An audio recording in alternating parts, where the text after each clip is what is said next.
اور اس ایشو پہ جو میرے ملک کے کسانوں کے دل کے قریب ہے، اور آج ہمارا پنجاب کا کسان، سندھ کا کسان بڑی مشکل میں ہے، بڑی اذیت میں ہے، بڑا پریشان ہے، اور سب سے بڑا ظلم یہ ہے کہ اس کی اس پریشانی، اس کی اس اذیت ناک زندگی اور اس کے اس لمحے کے ذمہ دار وہ لوگ ہیں جو اپنے آپ کو عوام کے لیڈر کہتے ہیں۔ ان کے فیصلوں کی وجہ سے آج کسان اس اذیت کا شکار ہے، ان کی نالائکی کی وجہ سے آج کسان اس اذیت کا شکار ہے۔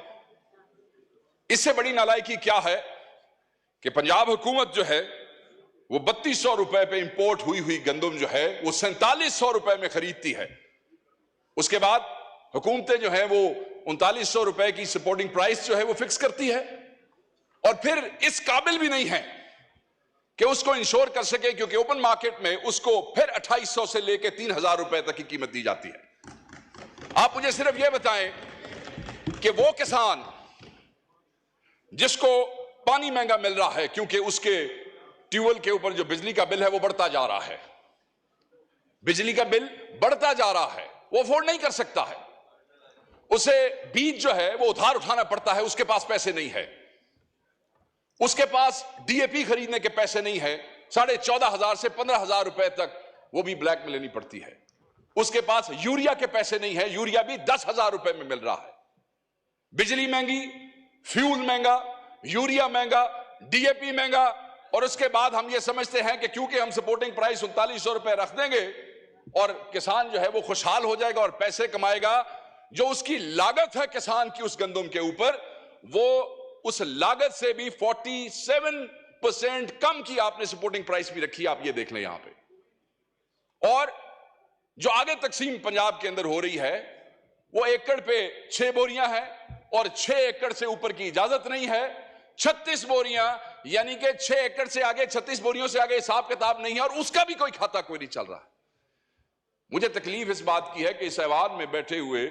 زیادہ تر لوگ ذمہ دار ہیں، زیادہ تر لوگ کاشتکار ہیں،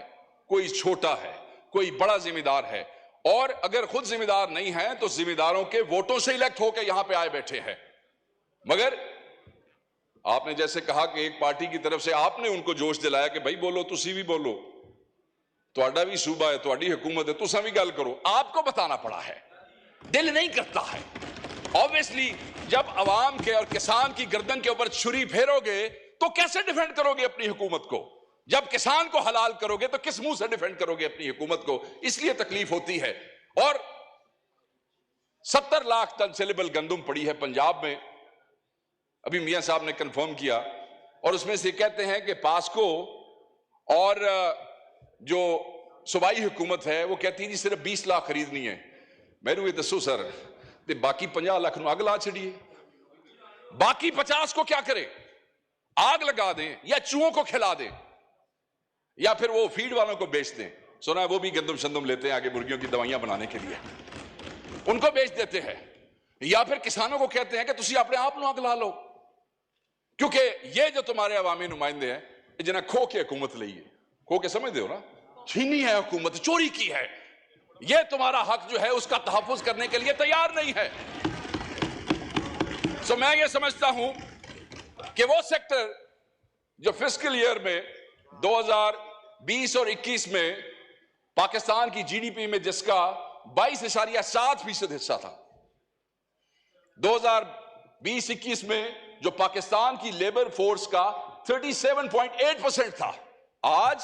اس کی جی ڈی پی میں بھی حصہ زیادہ ہے، آج اس کا لیبر فورس میں بھی حصہ زیادہ ہے، اور اسی سیکٹر کو ڈیفینڈ کرنے کے لیے، ایکچولی ڈیفینڈ بھی تھوڑا زیادہ ہو جائے گا، اس کو زندہ رکھنے کے لیے، ان کو جو ہے ان کی روح ان کے اندر رکھنے کے لیے ہم جو ہے وہ بے بس ہے۔ obviously ہمارے بھائی وہاں سے کوئی جواب بھی دیں گے، سرکاری جواب آئے گا، ایسے ہوا ویسے ہوا، ہمارے پہ بھی کوئی گلفشانی کریں گے، ٹھیک ہے، مگر اس سے کیا کسان کی زندگی جو ہے وہ آسان ہو جائے گی؟ نہیں، آسان نہیں ہوگی۔ پھر ظلم آپ دیکھیں سر، بھائی بمپر کراپ ہے، آلریڈی آپ کے کوفرز جو ہیں وہ بھرے پڑے ہیں گندم سے، ٹھیک ہے جی، اور آپ امپورٹ کر رہے ہیں۔ ہم تو صرف اپنے بھائیوں سے یہ پوچھنا چاہیں گے کہ اس حکیم لقمان کا نام بتا دیجئے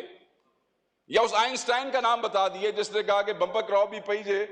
بٹ کوئی اپنا بھی سوچ لئیے, کچھ منگوا لیں وہاں سے.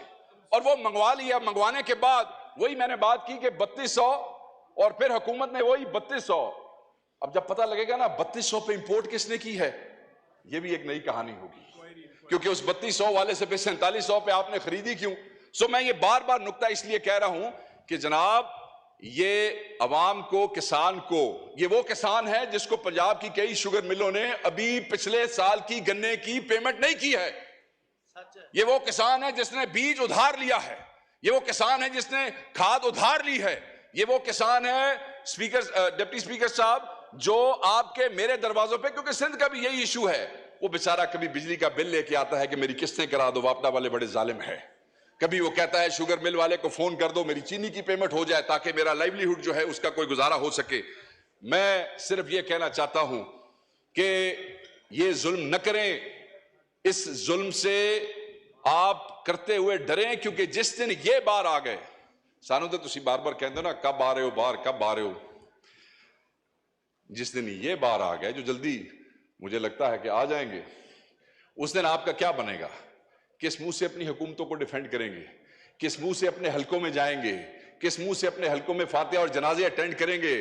یہ کسان ہے, اس کا توکل اللہ کی ذات پہ سب سے زیادہ ہے. بیج پھینکتا ہے, اس کے بعد پانی لگاتا ہے, پھر رب پہ چھوڑ دیتا ہے کہ بارش ہوگی, موسم گرم ہوگا, موسم سرد ہوگا. جیسے بارش بے موسمی ہو جائے تو اس کے دل پہ چھریاں چلنے لگ جاتی ہیں کہ خدا نخواستہ اب اگر یہ گندم کا دانہ یہاں پہ گر گیا تو میرے بچوں کا کیا ہوگا. وہ رب پہ توکل کرتا ہے, اور جب اس کے بعد کٹائی ہو جاتی ہے, وہ بیچنے کے لیے جاتا ہے, تو وہ بے شرم اور بے غیرت جو درمیان والے دلال ہیں جو مارکیٹ کے اندر بیٹھے ہیں,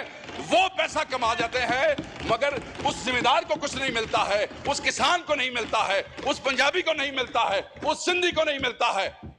میں نے صرف آپ سے یہ ریکویسٹ کرنی ہے کہ خدا را ان کی زندگی آسان کریں, ان ڈکیتوں کو بے نقاب کریں, ان کی زندگی آسان کرنے کے لیے کچھ ایسی. سر آپ کے علاقے میں بھی آپ خود ذمہ دار ہیں, اور میں سمجھتا ہوں کہ آپ اس درد کو مجھ سے زیادہ سمجھتے ہیں, کیونکہ آپ تو خود کلٹیویشن کرتے ہیں اور بڑی زبردست کاشتکاری کرتے ہیں. میں یہ سمجھتا ہوں کہ وہ ڈاکو جنہوں نے گندم امپورٹ کی ہے, وہ ڈاکو جو کسان کے گردن پہ چھری پھیر رہے ہیں, ان کو اسلام آباد میں یہ جو بار ایوان میں یہ جو آپ کا کانسٹیٹیوشن ایوینیو ہے, انہاں دے پیریں چ رسیاں پا کے انہوں پٹھے لٹکا دو تاکہ قوم دیکھ سکے کہ اس ملک کے حکمران جو ہے وہ جو 6 کروڑ کا طبقہ ہے, 6 کروڑ, وہ جس کو ہم کہہ رہے ہیں کہ تم لوگ 50 لاکھ جو ہے اس کو آگ لگا دو یا چوہوں کو کھلا دو, وہ کم از کم یہ تو کہہ سکیں کہ آپ جو ان ایوانوں میں بیٹھے ہیں آپ ان کے لیے لیجسلیشن کریں. شاید آپ ان کے لیے سوچتے ہیں, شاید وہ آپ کو دعا دے دیں, شاید ان کے بچے آپ کو دعا دے دیں, مگر اگر نہ کریں گے اور وہ سڑکوں کے اوپر آ گئے, آپ سے کنٹرول نہیں ہو سکے گا, وہ بد دعا آپ کو دیں گے. آگے ہی بہت سی بد دعائیں آپ کو مل رہی ہیں, اس حکومت کو مینڈیٹ چوری کرنے کی بد دعا مل رہی ہے, غریبوں کو جیلوں میں رکھنے کی ناحق بد دعائیں مل رہی ہیں, عورتوں اور بچوں کو جیلوں میں رکھنے کی بد دعائیں مل رہی ہیں. تھینک یو وقاص صاحب, تھینک یو. مائک کھولیں وقاص صاحب. بد دعا تو دے دی, میں تو اگلی بات کر رہا ہوں. میں تو صرف یہ کہہ رہا ہوں کہ سر ان غریب کسانوں کا کچھ کرے, ان کے لیے کوئی بہتری کا معاملہ کرے. وہ چند دن واسطے تسی اپنے ڈاکے ماکے چوریاں بند کر چھڑو تے کو چناں دے واسطے کر چھڑو. بہت مہربانی. Thank you.